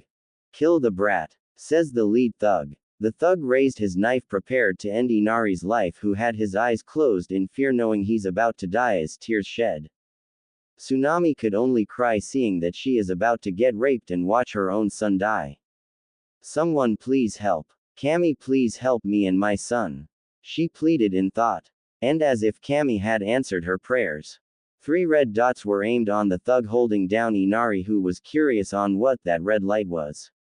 Looking up, a blue blast out of nowhere struck the thug in the head blowing it clean off. Much to the shock of those who saw what happened. Inari moved away from the dead body. What the fuck was that? Screamed a thug. Until an arrow hit his eye going through his head killing him in the process. Tsunami ran to her son and held him while she was frozen from fear. The remaining 2 thugs looked around frantically in the bushes wondering what was attacking them. Suddenly a harpoon darted out and yanked the other thug in the bushes as he screamed only to be silenced after you hear a loud thunk sound. The lead thug looked terrified. Where are you? Show yourself. He screamed in terror. Only to get his answer as his eyes were wide with fear when he saw an invisible figure charge at him with blades out and then took him in the bushes and gutted him as he screamed. Both Tsunami and Inari were frozen in fear and shook vividly holding onto each other in embrace. The invisible figure walked out of the bushes after killing the lead thug and looked at Tsunami and Inari. Naruto uncloaked himself, which surprised the mother and son. Then they heard the bushes rustle and notice 5 other invisible figures walk out and make themselves known to them. All tall, with dreadlocks, wearing armor and masks. Are you going to hurt us? Asked Inari, scared a little bit as he noticed Naruto turn towards him. No, that is not our intention. My name is Uzumaki Shredder. I come in peace. Naruto says, looking at the boy and his mother. Thank you for saving us, Shredder. Tsunami thanked. Onslaught, Sabretooth, Falcon, dispose of the bodies here. Naruto commanded as the three grunted inhumanly that it surprised the two. The three soon took the bodies and began to skin them and hang their bodies up the trees. Naruto and his group turned away, walked into the bushes, going invisible. Tsunami and Inari watched their retreating forms. Inari suddenly felt relieved that they were saved. Uzumaki Shredder is his hero now. Wait till his grandpa hears this when he comes back. The two decided to get up and leave before more of Gado's thugs look for them. Unbeknownst to the two, Naruto and his group are going to follow them. Wave Village. Naruto and company had followed Tsunami and Inari to their villages, both Tsunami and Inari that she was saved by some unknown masked strangers. Naruto and his team were cloaked, listening and recording their conversation. Thank Kami, you are safe. Tsunami. There would have been no telling what Gado's thugs would have done to you, or the man himself would have had you, says a female villager. Did you get the stranger's name who saved you? Asked a bar owner who's a friend of Tazuna. The one who saved me and Inari was named Uzumaki Shredder, she answered with many gasping and murmuring. If he saved you, Tazuna should be looking for someone like him. Says a worker that works for Tazuna. I doubt Shredder would help us. I don't even know where he is to begin with. Tsunami says with downcast. Tazuna better hurry up with some shinobi team from Konoha to help us with our problem. Says another worker, with the rest agreeing. Naruto, who hears the entire conversation with Artemis besides him. What do you make of this? She says in a low whisper towards him. As they watch the crowd of villagers disperse and go back to what they were doing. They are in need of help. These thugs who work for this Gado is the one threatening them. Naruto replied back, looking at one villager that was suspiciously walking off. Sabretooth. Apprehend that one alive. Naruto commanded, with Sabretooth nodding, and followed the villager. Must report this to Gado-sama. Says the villager, who is a thug in secret to keep watch of the villagers of Wave. As he went into the bushes only to be snatched up and was silenced. They went elsewhere with the man. The man was scared shitless seeing the tall masked figures. Uzumaki Shredder took a step towards him. You work for this Gado? Do you? He asks. What's it to you? The spy asked. Because you are going to tell us where are all the other thugs here. Shredder's mask eyes glowed green as he brought out his wrist blades. Wait, I'll tell you. I'll tell you. He began to spill, terrified of his life. He spilled all sorts of thug locations to Naruto and his group. Thank you for informing us. Kill him. Naruto commanded as Falcon impaled the man with his wrist blades. What's the plan? Artemis asked. We are going hunting. Naruto says. A half-week later, Tazuna had arrived with Team 7. As they made it to Wave Village, Tazuna noticed a big change in his village. The people were smiling and are in a good mood. Why was that? What's going on? Tazuna asked as he noticed his grandson is talking with other kids. I'm telling you, it's them. They are the ones doing this. Inari says with glee. Yeah, I heard my pops say that couple of Gado's goons have mysteriously gone missing and killed. Says another boy. Did you hear that roar though? It sounded so beast-like and intimidating. Plus we heard screams. Screams that came from Gado's thugs. Chimes another boy. Inari. Tazuna spoke out, seeing his grandson turn to him with a smile and run to him with a hug. Grandpa, you're back. You won't believe what's been happening here in the village. We are being protected by guardian angels. Inari says with a smile, with Tazuna and Team 7 looking confused. What do you mean? What's happened? The old man asked. Come home. Mom is waiting for you. She'll tell you. He says eagerly as he went home with his grandpa and Team 7 following them. Kakashi looked around as he followed them, but kept his focus in the trees. Kakashi sensei, what's wrong? asked Sakura, wondering what's keeping him. As Sai and Sasuke followed Tazuna and Inari. It's nothing, Sakura. Can't help but feel that we are being watched. Kakashi says as he walked. In the trees far away and cloaked, Naruto watched Team 7 and Tazuna. As he decides to follow them. Naruto true enough followed Team 7 and Tazuna, while cloaked and unseen. Following them with such stealth and swiftness. He saw Team 7 and Tazuna walk into the house with Inari. As Naruto jumped down from the tree branch he was perched on and quietly went to the window to listen. Dad, I'm glad you're home. I'm sure you've heard of the news. Tsunami exclaimed, seeing him look confused. No, I have not. I've just got here, and what's this about guardian angels here in the village? What's been going on since I left? Tazuna asked as Tsunami smiled. Tell him, Mom. Tell him about Uzumaki Shredder and his warriors who saved us. Inari cheered, making Tazuna and Team 7 frown at the name. Suddenly Kakashi raised an eyebrow and frowned. Uzumaki Shredder. I thought Kushina was the last Uzumaki living. He thought as he recalled how Minato-sensei's son had disappeared that night of his birth from the Sandaime, and that Naruto was missing, or in this case is presumably dead or killed by enemy shinobi who held grudges against Minato and Kushina. Plus he seemed to recall Kushina was the last Uzumaki after her village had fallen. He would have to report this to the Sandaime. Uzumaki who? Asked Sakura, who tilted her head in confusion at that name. Yeah, who is he? Asked Tazuna as Tsunami began telling them the story of how her and Inari were cornered by Gato's thugs and that they attempted to rape her and kill Inari, which horrified Tazuna that those bastards tried to touch his daughter, only to be relieved that she was saved by this Uzumaki Shredder person, and few others like him, as she gave a description on what they looked like. After that, it was almost as if Kami had answered our prayers for help, that Uzumaki Shredder and his group of masked warriors are killing off Gato's thugs lately. Tsunami says with a smile. Wishing she could see her savior again and see what he looks like under that mask. Interesting. So where is he? Kakashi cut in. That's the thing. We don't know where he is. It's almost as if he's like a ghost that wants to appear or not. Answered Tsunami with a shrug. With many frowning. Well, that's good news. But we have bad news. Kakashi says, making Tsunami and Inari turn to him.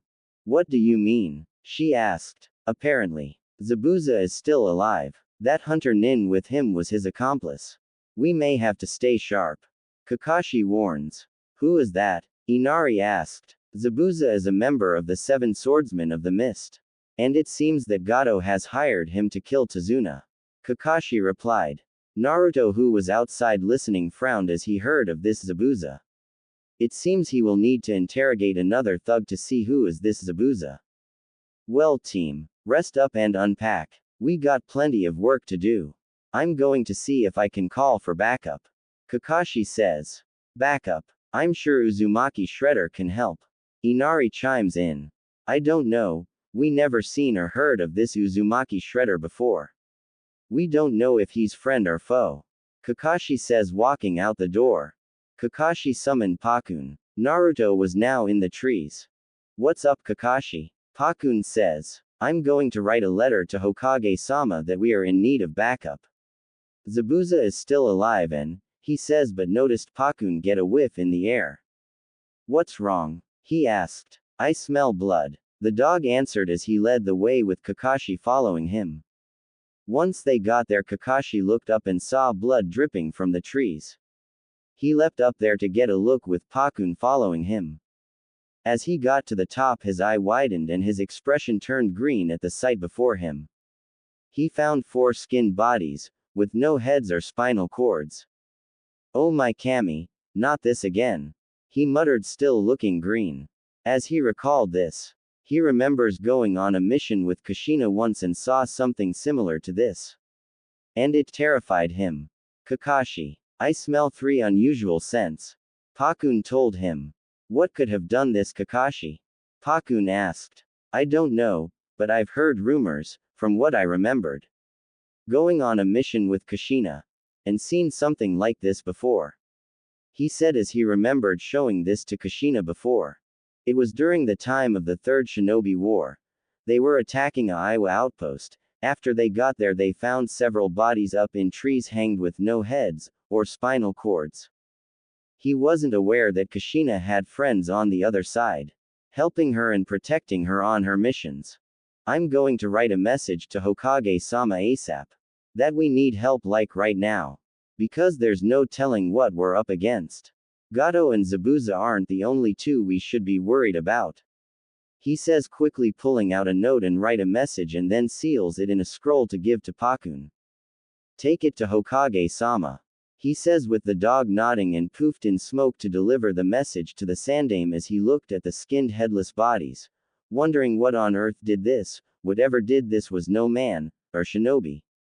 He and his team could be in grave danger of whatever did this to Gato's thugs, in which he assumed that's what they were before they were skinned. He decided to leave. Gato's yach. What? What do you mean all of my men and spies have gone missing? Yelled Gato. I don't know. Sir, it's been a half week and we haven't heard from none of our spies in the village or any of our men in outposts. Replied the thug lieutenant with Gato glaring. How can this be? Was it those Konoha shinobi that did this? Gato demanded until another thug answered. No sir. We doubt it, but I've heard some strange things. We heard beast-like growls and yells at night. I think something attacked us.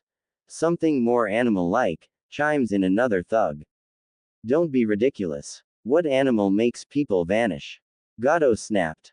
Well sir, we've sent scouts, and they told us that they haven't been able to find any bodies, nothing but blood everywhere, and guts. Says a scared thug who was green when he heard what the scouts told him. I want those scouts to find out what did this here and now. Let's move. We are going to see Zabuza. Gato yelled with the second thug lieutenant nodding. Konoha at the moment. Hiruzen Sarutobi still the Sandaime Hokage who is currently looking at Kakashi's letter. Which made him confirm that Kakashi is going to need some assistance since Kakashi stated that there is bodies hanging in trees with no skulls or spinal cords, which could mean something is there, in wave. Maybe he could have Kakashi try to capture this individual, including this Uzumaki Shredder character, that these people in wave speak of. Last he checked, Kushina had no family or clan left alive after Uzu's fall. Not to mention, her son is still somewhat missing, or dead. He had Jiraiya search for Naruto for 12 years only to get nothing, in which they assumed that Naruto could be dead. Which saddened him. Hawk. Bring me Anko Midirashi Neko and her squad. And Hana Inuzuka. I am sending them as backup for Kakashi to help them possibly capture this being or whatever Kakashi might encounter on his mission. Hiruzen commanded. Yes Lord Hokage. Replied Hawk vanishing. If what Kakashi saw in Wave Village, they could possibly capture this mysterious bloodthirsty creature or shinobi that did this. When he was Sandaime before Minato succeeded him, he saw various reports and rumors that whenever Kushina gone on a mission, enemy shinobi bodies would always be found in trees skinned, with nothing left but flesh. No heads or spinal cords. This is their only opportunity to capture whoever this person is, maybe could also persuade this mysterious person to join them. Back at Wave, Tsunami is currently cooking dinner while she thought of her savior, Uzumaki Shredder, and wondered who he was under that mask, who saved her life. She blushed. How could she have feelings for a stranger that she barely knows? After all, she is a widow, since Kaiza was killed by Gato. She too missed her husband. She wonders how could she properly repay Uzumaki Shredder should they meet again. She couldn't help but feel joy that he's probably the one who's saving her village from Gato's reign. As she looked out the window staring into the bushes and trees since it was night out. I wonder, are you out there, watching me, and protecting us? She says out loud as she went back to cutting some carrots. Had she looked long enough straight ahead, she could have saw green eyes glowing brightly in the bushes that it faded. Gato and his group of thugs have arrived at Zabuza's hideout. And what do I owe the pleasure of you coming here, Gato? Says Zabuza with a grunt, with a black-haired girl tends to his wounds. There's a problem, Zabuza. My men have mysteriously gone missing. My men claim it wasn't those Konoha shinobi you encountered. But something that is I don't know beast-like. I need you to make me believe if you can kill whatever it is that has killed my men. Gato asked Zabuza, who looked straight into his eyes and frowned. Depends, but it's going to cost you extra since you want me to go after the bridge builder. Zabuza says with Gato glaring. Don't worry about the payment. Just kill whatever that has killed my men. Once you kill it and the bridge builder you'll get your money. Gato says with a groan, and with that he left, leaving the swordsman alone. Zabuza-sama. What is it that Gato needs you to kill? Haku asked. I don't know, Haku. But whatever it is, we're going to find out. Says Zabuza as he laid down with her tending to his wounds. I may have to go look for some herbs soon, Zabuza-sama. She would say, looking at him. Go on ahead, Haku, so that I could go and accomplish our job and kill whatever got Gato spooked. Zabuza says with a sigh as she nodded. Elsewhere, 5 of Gato's scouts are in the forest west from the villages. They have been told to find out what has killed Gato's men and spies. They reached to another outpost that looked like it was raided and attacked. The 5 men gulped, feeling very terrified and uneasy about going inside to see if anyone was alive. All 5 men suddenly armed themselves with weapons they brought, which could be swords or knives. They all went inside. The lead scout held a torch since the outpost seemed dark, meaning there was no light or power. They saw lots of destruction inside the outpost. Blood everywhere, limbs, arms and legs laying around. It made all 5 of them green as they moved forward. Neither of them noticed an invisible figure hiding in the darkness with its eyes glowed bright red. Okay. You two split up and search for any survivors. You two stay with me. Says the lead scout as they began to split apart, scared out of their minds. 2 scouts went separate locations, unaware of the invisible figure following them. 1 scout was holding his torch and a spiked bat. He suddenly heard a clicking sound which made his blood freeze. He turned around and before he could do another, the invisible figure swinged its sword, beheading him. The next figure frantically looked to his right. He could have sworn he heard something. Hey, who's there? He yelled, looking around frantically as he was shaking. And before he knew it, he was suddenly grabbed and taken in the darkness, dropping his torch and tried to scream but was muffled, then was silenced after being stabbed in the back 5 times and then dropped dead. What's going on, sir? What do you think is doing this? Asked a scout. I don't know, admitted the lead scout as they kept looking around for signs of life only to find none or no bodies, just blood and limbs. Suddenly a drop of blood fell on the lead scout, who blinked and looked the drop of blood that fell on him. He then looked up and then widened his eyes, as did the other 2 scouts besides him.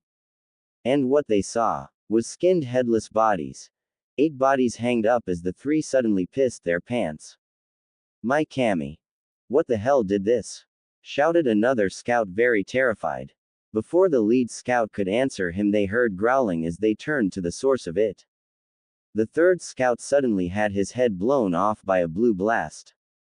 Fuck! Screamed the lead scout as he and other scouts started running for their lives. The 2nd scout suddenly tripped over a stool as his leader kept running, leaving him to his fate. He heard walking as the invisible figure had out its blades and suddenly went to him and stabbed him to death as he screamed. The lead scout, who heard the scream from his fellow subordinate, he knew he died as he kept running, fearing for his life. He ran to the door and closed it shut. He ran to the bushes scared and started hiding. Oh my Kami. What the fuck was that? He yelled, really scared as he felt his blood pressure run up and his heart pumping from him, running in fear. As he hid in the bushes, he looked at the outpost door to see if the attacker was going to come out. He waited for 40 seconds and nothing came out. He breathed a sigh of relief and stood up. He needed to go inform Gato now. Suddenly something wrapped around his neck and yanked him further into the bushes as he screamed, while at the same time choking as he clutched the thing round his neck, in which was a whip. As he was pulled, he came face to face with an invisible figure that uncloaked itself. His eyes wide as he saw the figure reveal itself. It was Artemis. She snarled, looking down at the pathetic human. She did have blood on her from killing his partners. She tightened her grip on her whip and yanked him away, still choking him until he passed out. Later on, the lead scout suddenly gained consciousness as he looked around his surroundings. He tried to get up only to widen his eyes and look that his hands and legs are tied. He suddenly heard a growl, and from the right he saw Artemis, who held her whip. He flinched and tried to scream, only that he couldn't as he noticed his mouth is gagged. Naruto appeared uncloaked. Here is another one. Naruto. Artemis says as the scout seemed shocked that whatever she is, it could speak. Good work, Artemis. Now let's make our friend talk. Naruto says, walking towards the lead scout, who looked scared as he removed the gag from his mouth. Now, you are going to tell me who is this Zabuza? I hear he works for Gato. Naruto questioned as the lead scout winced, and then he noticed Naruto brought out his wrist blades and pointed them to his neck. I'm sorry, did I break your concentration? Please do tell me who Zabuza is, or do I have to slit your throat? Or can skin you alive? Naruto says with intimidation that it scared the lead scout, as Artemis suddenly liked the sound of Naruto being threatening, which seemed to arouse her in some form. He's a shinobi. A missing Ningato-sama hired him to kill the bridge builder named Tazuna. The scout replied, not wanting to die. He wanted to live. Is that all? Naruto says in a cold voice. He's a swordsman. A skilled one. That's all I know. Please don't kill me. The scout pleaded. Are you sure that's all you know? Naruto asks as the scout nodded frantically. That's all I know. Honest. Please let me go. He begged as Naruto stared at him for a few moments with Artemis besides him. Artemis let him go. He says, surprising her. Naruto. She says, confused on why he's letting the scum go. You are going to relay a message to Gato and Zabuza. Tell him the Uzumaki Shredder will come for them. Naruto says with the man nodding as he cut him loose from his bindings as the man started running. Once he tells Gato his message along with Zabuza, he's going to quit working for Gato and find another job. Are you sure that was wise? She asked, frowning behind her mask. I'm sure. Besides, they already fear us. I want to see what this Zabuza is made of. Naruto says as he turned towards her. She nodded, understanding in what he was doing. Let's go weed out the rest of the thugs. He says as they both cloaked and left. With Gato. 3 hours later, one of his scouts had returned only to look haggard and very terrified as he babbled out what Uzumaki Shredder had told him. Which made the small businessman scowl and glare. The rest of the thugs who were present felt terrified as the scout told them all of what he had witnessed, which made them feel nervous. They were demons. I'm telling you. Especially the female one. As he gave a description on what Artemis looked like, she was taller than the male one he saw. At least 8 feet or 9 feet.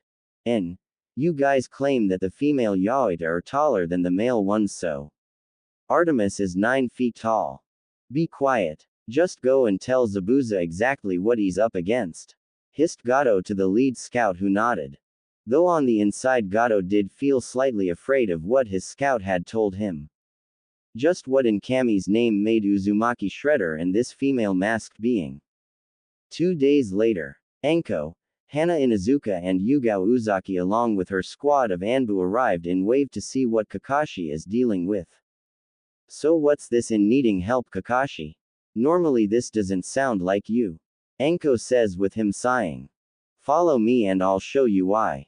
He says with them following, but Yugao told her men to stay put and watch the area, as Hana told her 3 dogs to also stay put. As they got the area, Kakashi showed them the corpses that was still in trees as the 3 women suddenly turned green. Hana suddenly vomited as she smelled the smell of death. Oh my Kami. Anko say with wide eyes. Yeah, I'm sure you all heard of the rumors. Kakashi says as they nodded. Yeah. So this mysterious killer is in Wave. Yugao would say. Yeah. And I believe this Uzumaki Shredder is the mysterious killer, but he's not alone. Kakashi says with the 3 turning to him. What makes you say that? Asks Hana. From what Tazuna's daughter told us is that Uzumaki Shredder isn't alone and that there are 5 others with him. Kakashi says. This is crazy. No one has never seen this mysterious killer. Yet some villager saw him or it. Anko asks. I know. Just makes me wonder. Is there like a clan? Since you said it's 6 of them. Yugao would ask. Beats me, Kakashi says with a shrug. How are we going to capture it? Hana cuts in with everyone now thinking of a plan on how to capture this mysterious killer. That's a good question. How can we capture it? It's like a ghost. That doesn't want to be seen or want to be seen. Kakashi says, stroking his chin. Think we need to place traps around Tazuna's house and we take turns in patrolling to see where it is. Suggests Yugao. Good idea. Plus my dogs could help. Hana added. Yeah, let's try that. Anko would say with others agreeing. But the other 5, what are we going to do about them? Should they realize we caught one of their own? Yugao says with them going silent.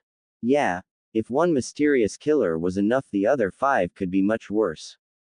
Anko says, now realizing this. We will think this plan to capture them through. Kakashi suggested with the other 2 nodding as they turned to Hana, who looked straight ahead and was tense as she was silent during this. What is it? Kakashi asked Hana, but she didn't answer. Hana. Anko walked close to her as did Kakashi, with Yugao looking around. Hana. What the hell is wrong with you? Whispered Kakashi, who grabbed her, getting her attention as she turned from them but looked straight ahead into the trees, as she felt tense and spooked. There's something in those trees. Hana says quietly, with everyone going tense. From a far distance, cloaked was Naruto as he had recorded their conversation and watched them. Do you think it's the mysterious killer? Anko asks, pulling out a kunai quietly. Feeling her blood turn cold as was everyone else. Knowing the killer, could he watching them? I can't tell. Hana says as she can't see what was far off into those trees but caught the scent and knew it was there. You think we can make it if we run? Anko says. No. We can't. Kakashi says. Why? Yugao asked. Because we're being hunted. But it's alright, let's just leave here real slow. Says Kakashi. Like hell it is. Yugao hissed, holding her sword. Let's go. Now. Kakashi says as they all started running like hell, heading back to Tazuna's house. Tazuna's house. They made it, relieved that the mysterious killer didn't pursue them. At least that was what they thought. 'Cause Naruto followed them back here. They caught their breath and sighed. I'm scared. Anko says. Bullshit, Anko. You're rarely scared of anything. Hell, you're not even afraid of Ibiki. Yugao said, looking at her. I don't blame her for being scared. 'Cause I am, we all are. Hana says, looking at the trees. I remember on the night of the Kyuubi attack.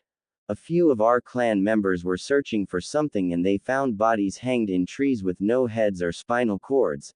They couldn't identify who it was, but they smelled 3 scents they couldn't describe. Hana says with edge in her voice. There is something out there. That's in those trees, waiting for us, and from what I smelled while we were at that location, was no man. Even my clan members who were there where they found the bodies that night said the exact same thing. Whatever they smelled was no man, but something else. Hana adds. And the Hokage wants us to capture whatever the fuck we are dealing with. He must have gone senile. Anko hissed. Anko, just calm down. Kakashi says, seeing her glare at him. Calm down. How the fuck can I calm down? When there's something we've never seen before that's scaring us to death. If we live through this, I'm going to kick the Sandame in the nuts. Anko shouted. Hold on now. You not thinking we all are going to die, are we? Yugao cuts in, looking at Anko. I sure as hell hope to Kami we don't. Because I'm not dying until I kill the bastard that ruined my life. Anko hissed, walking off to go eat some dango to calm herself. I'm going to have my men keep watch on everything. We all need to keep our eyes open. Yugao says, walking off to go inform her squad. Kakashi left to go check on his team. Hana remained as she looked into the trees one last time. Naruto, while cloaked, was also looking at her. Hana decided to go in the house to go sit down and pray to Kami that she lives in this mission. Naruto decided it was time to go.